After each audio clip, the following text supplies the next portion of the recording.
Désormais, le mandat du coordinateur en exercice passe de 3 à 6 mois et la prise de fonction du coordinateur entrant est automatique et n'est plus sujette à une cérémonie de passation de pouvoir. Martin Fayulu, qui prend la commande de la Mouka ce lundi 12 octobre 2020, entend poursuivre et consolider le combat pour la défense des intérêts du peuple congolais. Moi j'ai dit, moi, je dois poursuivre cet objectif. Je vais amener la Mouka là où le peuple a demandé de l'amener. FCC cache. Vous avez usurpé le pouvoir du peuple. Vous le savez.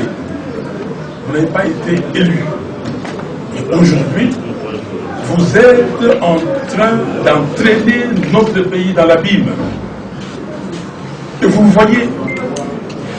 Et vous le voyez parce que, surtout les membres du FCC, je peux vous le dire, que vous êtes en train d'aider Kabila dans sa mission de désarticuler les Congos, de déstructurer les Congos, de balkaniser les Congos. La balkanisation n'est pas un vain mot. La balkanisation n'est pas simplement physique.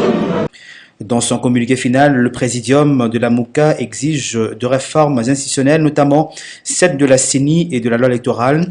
Ces réformes, selon Bemba, Katumbi, Mozeto et Fayulu, doivent se faire de manière consensuelle entre les parties prenantes dans un cadre strictement paritaire. Par ailleurs, tout en condenant la présence inacceptable de troupes armées de pays voisins sur le territoire national, la Mouka apporte son soutien au prix Nobel de la paix, le docteur Denis Mukwege, au regard de menaces dont il fait l'objet. Cette cérémonie a été attendue, très attendue, et finalement, elle a lieu. Qu'est-ce que nous pouvons dire de plus? Les choses maintenant sont claires. Et chacun est dans son orbite naturelle. Nous avons désormais deux camps. Le président élu, Martin Fayulu Madidi, prend la commande de la Mouka pour défendre la souveraineté bafouée du peuple congolais et défendre l'intégrité physique de notre territoire. Vous avez les camps des fraudeurs, vous avez les camps de ceux qui ont foulé aux pieds la souveraineté du peuple congolais et qui soutiennent les occupants. Donc, désormais, chacun de nous, Congolais, doit choisir son camp. Bon, je pense qu'il n'y a pas eu polémique. Ça a été démontré aujourd'hui que la Mouka, en tant que plateforme politique, est une, et qu'ils se sont concertés. En fait, la Mouka, c'est l'inspiration même du peuple congolais. C'est l'espoir de tout un peuple. Aujourd'hui, nous devons nous sentir congolais, nous devons être à l'aise parce que nous avons la chance d'avoir ces 4 leaders encore vivants. Parce que vous savez, avec la coalition FCC-CACH, rien ne marche, le pays est en train de sombrer. Et une partie du pays est en train même déjà de partir. Regardez ce qui se passe à l'est du pays. Mais j'ai été content par rapport au message lancé par d'abord le coordonnateur sortant, qui était un message de l'unité. Et puis le coordonnateur entrant, M. Martin Fayulu, nous a responsabilisés. Donc il a donné un message de responsabilité. Les journalistes, maraîchers, tout le monde, Congolais et Congolaises, nous devons nous battre pour la consolidation de notre jeune démocratie et se battre pour l'intégrité de notre pays. La grande question, c'est Minembwe avec la marche de la Mouka. Mais vous savez que Minembwe c'était... Oui, Minembwe c'était un ballon d'essai. Ça, ce sont les ennemis du peuple. Et aujourd'hui, le peuple congolais va se manifester.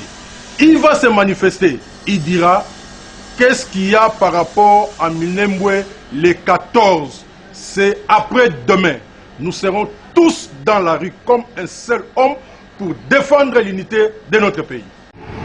Nous, cadres et membres du parti politique Pétain, réunis en ce jour du dimanche 11 octobre 2020, dans la salle Galilée, à l'Embatermis, dans la ville de Kinshasa, avons suivi avec beaucoup d'intérêt le séjour de son Excellence Félix Antoine Tshisekedi Tshilombo, chef de l'État à Goma, dans la province du Nord Kivu. et ses prises de position face aux manœuvres de balkanisation de la République démocratique du Congo, notre seul patrimoine commun, nous légué par nos aïeux et veillants combattants, entre autres, Fred et Pierre Tshisekedi, paix à son âme. Déclarons ce qui suit. 1. Pécan en tant que parti allié à l'UDPS, parti présidentiel, par son appartenance à la CR, s'engage à soutenir son Excellence Félix Antoine Tshisekedi Tshilombo dans toute prise de position en faveur du peuple d'abord. Pécan soutient la détermination du chef de l'État prenant la décision d'annuler l'installation de la commune rurale de Lilembwe et souhaite que cette annulation soit définitive. Déclarons que Pécan sera présent dans toutes les manifestations populaires visant la protection et la promotion des intérêts du peuple d'abord. 4. Demandons à la direction politique de l'UDPS la mise en place d'un cadre de concertation et de stratégie où tous les partis soutenant le chef de l'État seront représentés. Kankonde Nkashama Malamba, vice-premier ministre, ministre de l'Intérieur, Sécurité et Affaires coutumières, de passage à Bruxelles, a été l'invité du journal sur RTBF où il a fait le point sur plusieurs questions d'actualité en RDC. À la question de savoir qu'est-ce qui a été entrepris réellement ces derniers mois pour mettre fin au massacre des civils qui se succèdent depuis près de 25 ans à l'est du pays, le numéro 1 de la territoriale congolaise répond. Beaucoup a été fait dans l'Est de la République et au-delà de la déclaration que le président de la République avait faite, il a engagé des moyens très importants. Lorsqu'il faisait cette déclaration en début de mandat, il y avait des affrontements.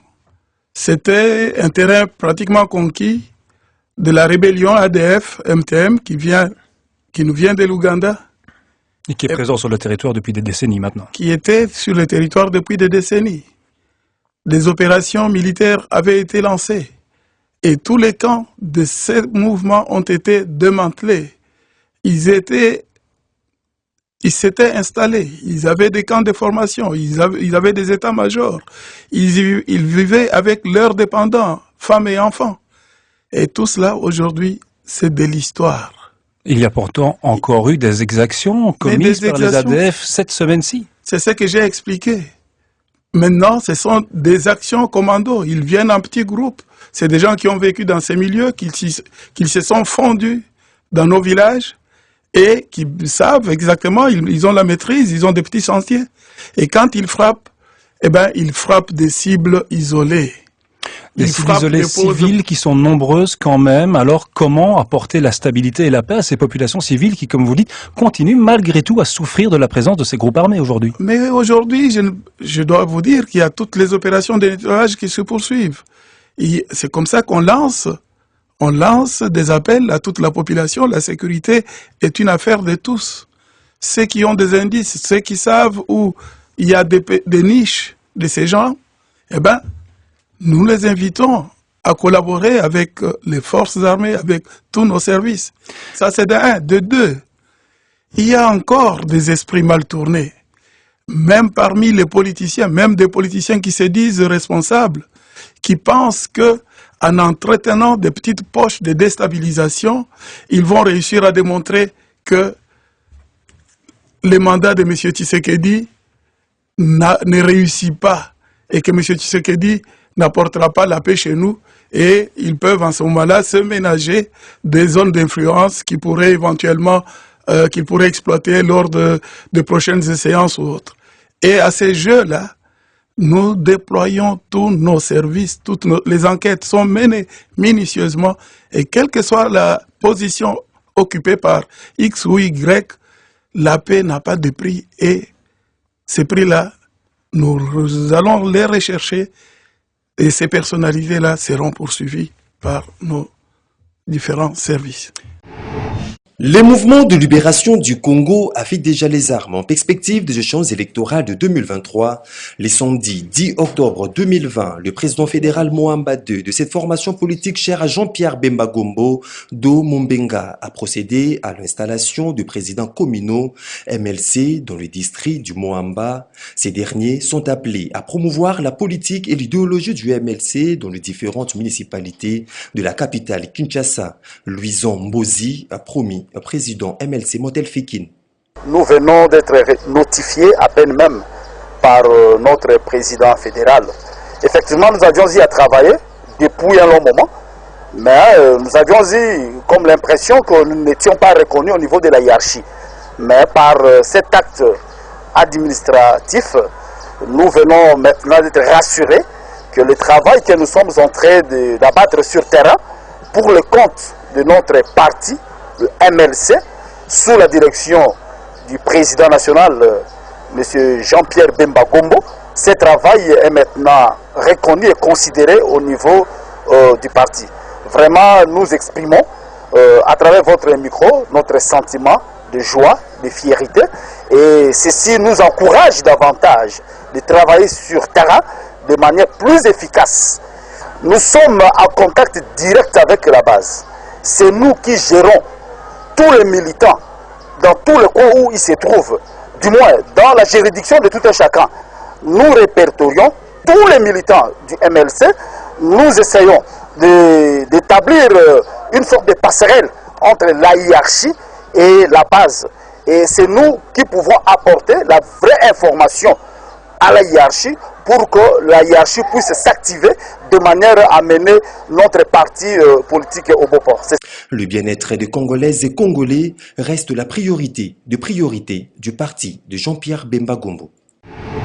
Nous, jeunes de Bomongo, unis comme un seul homme, dénonçons entre autres, primo, la tracasserie de la population de Bomongo dans le chenal de l'Obengo, qui est un canal reliant le fleuve Congo et la rivière Ngiri par les éléments des forces armées de la République démocratique du Congo, la DGM et la police nationale, en imposant à la dite population de payer des taxes illégales.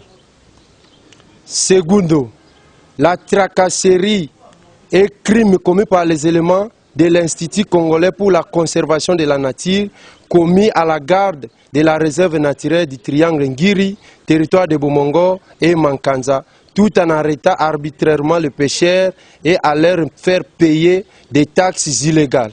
Tertio, le détournement des primes de risque et salaires de personnel de santé du territoire de Bomongo. Voilà pourquoi nous, jeunes de Bomongo, vous saisissons pour que l'ordre et la justice reviennent dans notre territoire et que les paysans fassent leurs activités dans la paix. Ceci en dépit du silence des autorités de l'Équateur, fait à Kinshasa le 10 octobre 2020. Cette audience lui accordée par les premiers conseillers du chef de l'État, Mme Denise Nyakiro, était d'après Arma Ossase dans le but d'obtenir son appui dans le combat qui vise à sauver la SCPT, dont l'existence est fortement menacée par la construction irrégulière de ports privés à travers les pays. Agressé, il y a 9 ports où ces ports mettent la SCTP dans une situation de quasi-arrêt d'exploitation. Et le président de la République a statué que cette entreprise est en difficulté. Donc, et ces ports ont été construits de manière violente, c'est-à-dire à violation de toutes les lois du pays et les principes des droits acquis. Le chef de l'État a pris une décision d'autorité lors de la 46e réunion du Conseil des ministres et il avait donné l'ordre de la fermeture de tous les ports clandestins et illégaux. Et même malheureusement, les ministres qui ont été chargés pour exécuter cette décision, les ministres voulaient geler cette décision par la mise en place d'une commission utopique et le chef de l'État statue. Et lors de la 52e réunion du Conseil des ministres, le président de la République a répercuté encore cette décision pour d'ici vendredi, on ferme tous les ports. Je vais tenir un meeting demain dans les installations de la SCTP voici les raisons qui m'ont poussé pour venir remercier la distinguée première dame et solliciter une audience pour aller remercier vivement le président de la République. Donc cette audience m'a beaucoup donné d'espoir.